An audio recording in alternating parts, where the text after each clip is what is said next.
पाकिस्तान ने ना सियाचिन पर कब्जा कर लिया। अब इंडियन आर्मी भेजी सियाचिन पे, जो गया उनको ठंडा मार दिया, क्योंकि जिस कपड़े की जरूरत है ये कपड़ा हमारे पास अवेलेबल नहीं है। अगर पता चल जाए, एक बार पाकिस्तान ने ना 1984 में सियाचिन पर कब्जा कर लिया। 1984 में कहां कब्जा कर लिया? सियाचिन में कब्जा कर लिया। अब हो गया आफत। यहां का टेम्परेचर होता है -60 डिग्री सेल्सियस। कितना डिग्री? ऐसे थूकिएगा ना तो थूक जमीन पे गिरने से पहले जम जाता है, यानी अगर किसी को थूक दीजिएगा तो उसको चोट लगेगा। इतना ज्यादा ठंड पड़ता है। 20 सीटी लगाइएगा कुकर में तो आलू गलता है, या 20 सीटी में आलू गायब हो जाएगा। खत्म हो जाएगा 20 सीटी में। हाँ, 20 सीटी में क्या गलता है? आलू।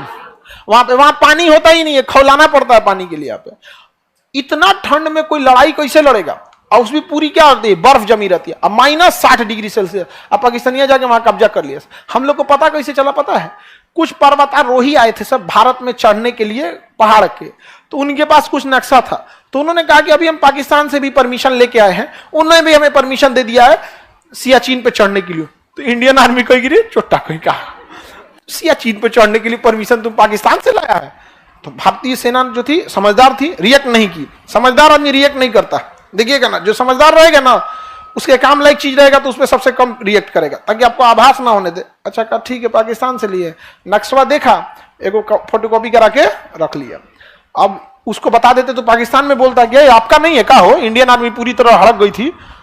अब भारत ने सोचा कि बाप रे बाप, इस ससुरा पीओके ले गया, आक्साई चीन ले गया, अचड़ गया किस पे? सियाचिन पे। अब इंडियन आर्मी भेजी सियाचिन पे रेकी करने के लिए, जासूसी करने के लिए। जो गया उनको ठंडा मार दिया। वापस आए लोग, उन लोग को पता चला कि यहां लड़ना असंभव है, क्योंकि जिस कपड़े की जरूरत है -60 डिग्री सेल्सियस का कपड़ा, यह कपड़ा हमारे पास अवेलेबल नहीं है। हम लोग ये कपड़ा लेके लड़ाई, नॉर्मल कपड़ा में लड़ाई नहीं लड़ पाएंगे। तब पता चला कौन कपड़ा बनाता है? तो नॉर्वे नामक एक देश था। एक देश का नाम क्या था? नॉर्वे देश वो कपड़ा बनाता था। तो भारत ने कहा कि ठीक है, अगले साल हम लोग युद्ध करेंगे, हथियार वगैरह रेडी रखो, और नॉर्वे से कपड़ा मंगाते हैं। तो नॉर्वे से जब कपड़ा मंगाए गए तो कपड़ा बहुत हल्का था और ठंड पूरा रोक लेता था। तो लोग, इंडियन आर्मी ने कहा कि ठीक है, नॉर्वे की कंपनी कहा कि हमको कपड़ा ऑर्डर करना है, 10,000 पीस हमको दे दीजिए। तो नॉर्वे ने ले लिया टेंडर, लेकिन कहा कि हम आपको 2 साल तक नहीं दे पाएंगे, क्योंकि अभी हमारे पास ऑर्डर बहुत ज्यादा है। तो भाई किसी कंपनी के पास ऑर्डर ज्यादा रहता है। तो इंडियन आर्मी ने रिक्वेस्ट कहा कि हमको अर्जेंट बेसिस में चाहिए, हमको दे दीजिए। तो उसने कहा कि देखिए, हमें जो पहला भी ऑर्डर आया ना वो भी अर्जेंट बेसिस का है, पाकिस्तान का। तो इंडियन आर्मी यहाँ पे ये कौन सी कर दिया रे तुम यहाँ? अब तो पगला गए हम लोग, क्योंकि उसके पास कपड़े पहले से थे उसके पास, और एक्स्ट्रा मंगा रहा था कौन? पाकिस्तान। अब इंडियन आर्मी कही कि 1 साल अगर रुकेंगे ना तो पहले ऑर्डर किसको मिलेगा? पाकिस्तान को। सियाचिन हाथ से निकल जाएगा। इंडियन आर्मी अपने जवानों को बुलाई जो सबसे सशक्त थे, और पूछी कि देखिए, हमारे पास ये हकीकत है कि जिन कपड़े हमारे पास है उसमें हम लोग सरवाइव करना बड़ा मुश्किल है। यानी अगर जाएंगे 10 लोग तो 5 आदमी तो बीमार पड़ जाएंगे ठंड से। क्या आप लड़ सकते हैं? स्थिति ऐसी है कि अगली साल नामुमकिन हो जाएगा। तो इंडियन आर्मी के जवानों ने कहा कि हम बिल्कुल लड़ेंगे, इसी कपड़ों में लड़ेंगे, और आगे से चढ़ाई कर देते हैं। तो 1 साल वेट नहीं किया गया, जबकि अगले दिन ही चढ़ाई के लिए भेज दिया गया। डर इस बात का था, पता है क्या है? हमारे सैनिक बीमार पड़ रहे थे, ठंड थी, और वो वहां पहले से थे। अगर पता चल जाता कि इंडियन आर्मी जा रही है तो फिर उनको लिया जीतना एकदम इजी था, क्योंकि पहले से स्टैंड लिया था। मार देते यहाँ पे, अब कुछ नहीं करना है, बम का गोला मारते, बर्फ गिरता, भूस्खलन होता, पूरा पहाड़े घसक जाता वहां पे। तो इंडियन आर्मी करे तो क्या? तो कहा गया कि आप लोग जब जाइएगा, चढ़ाई कीजिएगा ना, तो सफेद कपड़ा दिया गया। पूरा कपड़ा रहता था ये वाला, ठंड वाला, और सफेद जैकेट दे दिया था, दस्ताना भी सफेद, सब चीज सफेद, मास्क भी सफेद, ठंड से बचाना होता ना, चश्मों का खोलवा जो रहता तो वो कौन चीज? सफेद, सब चीज सफेद। और चलते तो लोग बर्फ में सफेद तो पता ही नहीं चलता था, दिख भी नहीं करता था यहाँ पे।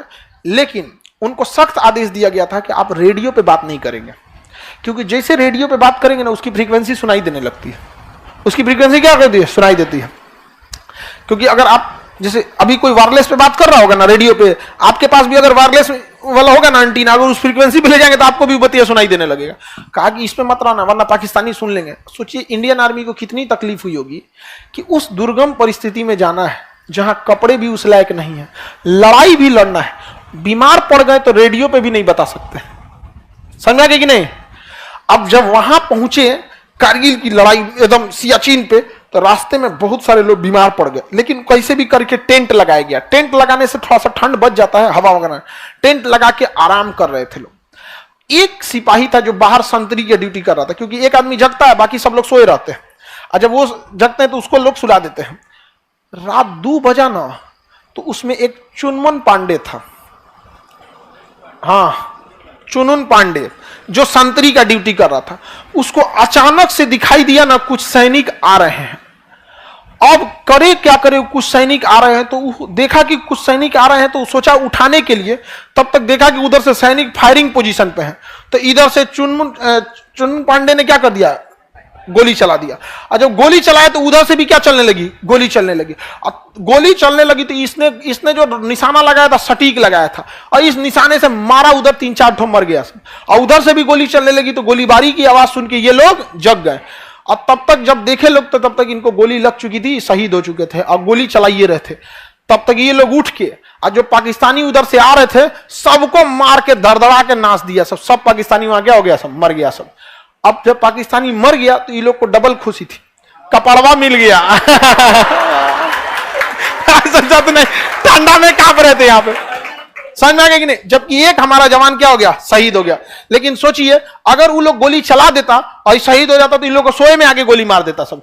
अब इसने कितना समझदारी किया, धड़धड़ा के गोली चलाया कि भाई उठाए से अच्छा गोलियां क्या वजह से तो उठबे करेंगे। धड़धड़ा के मार दिया, सारे पाकिस्तानी क्या हो गए, सब मर गया सब। शहीद कौन जी, मर गया सब। यहाँ पाकिस्तानी क्या हो गया, मर गया। भारतीय सेना ने उसका क्या कर दिया, कपड़ा पहन लिया, उगारे फेंक दिया, भाग ऐसे छोटा। उनको दफना दिया गया। इंडियन आर्मी चाहे जितने भी पाकिस्तानी मारे जाते हैं, हम लोग उनको दफनाते हैं, और बाकायदा जो इस्लामिक परंपरा है उस विधि से हम लोग क्या करते हैं, दफनाते हैं। देखिए लड़ाई अपने जगह पे है, संस्कार अपने जगह पे होता चाहिए। आप देखिएगा महाभारत और रामायण में जितनी लड़ाइयां हुई हैं लंका में, उससे ज्यादा खून खराबा तो कहीं नहीं हुआ, लेकिन संस्कार की हानि आप कभी नहीं देखिएगा। मरने के बाद ऐसा नहीं हो गया कि कहीं संस्कार विहीनता हुई थी। तो हम अभी भी उस परंपरा को, उसको दफना दिया गया। अब पाकिस्तान वाले जो थे सब, उन सबको लगा कि भाई उनकी आर्मी तो पहुंच चुकी है यहाँ पर, अब ये लोग रेडियो ऑन कैसे करें। यहाँ पे इतनी बड़ी जीत हो गई थी, बताइयो नहीं पाए लोग कि भाई कपड़ा मिल गया हमको। तब तक उधर पाकिस्तानी हेलीकॉप्टर आया खाना पहुंचाने के लिए। क्या पहुंचाने के लिए, खाना। अरे चोटा कहीं का यहाँ खाना वाला चल गया। खाना वाले ये लोग हैं, बढ़िया बढ़िया उधर से लाया होगा, बिरयानी उरियानी बना के खाना गिरा दिया, एक्स्ट्रा कपड़ा कंबल अंबल सब गिरा दिया यहाँ पे। ये लोग कहेंगे thank you thank you thank you, पूरा गिरा दिया कपड़ा। अब ये लोग रेडियो चालू किए इंडियन आर्मी को, बेस कमांड को, कि 2-4 और एक आध बटालियन भेजिए, हम लोग यहाँ कपड़ा का इंतजाम कर लिए हैं। अब ये रेडियो का कोचियों ने दुकान खुलल है का? यहाँ कोनो चीज का दुकान ना खुलल है, आसपास खाली बर्फ दिख रहा है। यहाँ पे मार दिए लोग पाकिस्तानियों का, उसको उघारे रखे हैं उधर। तो बेस वाले का कोई बात नहीं, अपना वाला कपड़ा पहना दो, अपना पहना दो। यहाँ पे तो नॉर्मल कपड़ा था वो पहना के दफना दिया गया यहाँ पे। तो आर्मी कमांडर जो देखिए, जो बेस में रहता है उसको थोड़ा माइंड अस्थिर रहता है, लेकिन जो फ्रंट पे लड़ रहा है उसका तो गुस्सा 7वां आसमान पे रहता, करे उघारे दफनाएंगे हम यहाँ पे। ना ना देखो ऐसा नहीं, तुम्हें जितना गोली मार दे तुम मार लो, संस्कार के साथ नहीं। जितना गोली मारना है गोली मार के मच्छरदानी बना दो, लेकिन उघारे नहीं। संस्कार रहना चाहिए, समझा कि नहीं, संस्कार विहीनता नहीं। तो इंडियन आर्मी ने धज्जी उड़ा दिया, सेना आ गई यहाँ पे, कपड़ा उपड़ा आ गया यहाँ पे, खाना वाना आ गया यहाँ पे, सब आ गया। और उसके बाद से इंडियन आर्मी नॉर्वे को फोन की, बढ़िया कपड़ा है जी आपका। गरा कि कैसे पता, आप देखे जो ऑर्डर दिए थे ना, यहाँ ऑर्डर मिल चुका है यहाँ पे। अब पाकिस्तान, अब इंडियन आर्मी का क्या हो गया, कब्जा हो गया। अब पाकिस्तान वाले आएंगे सब, अब दूर से गरिया रहा था, 26 लाहौल बला कब्जा कर लिया सब यहाँ पे। अरे नहीं, 26 कहीं का, तुम 26 उधर, 26 शैतान को बोला जाता है, बदमाश आदमी को, समझ में आ गया कि नहीं आ गया। अब इंडियन आर्मी वहां क्या कर ली, कब्जा कर ली, और यहाँ का पूरा एरिया किसके कंट्रोल में आ गया, इंडियन। कब से है कंट्रोल में, 1984 सियाचिन, इसे कहा गया ऑपरेशन मेघदूत।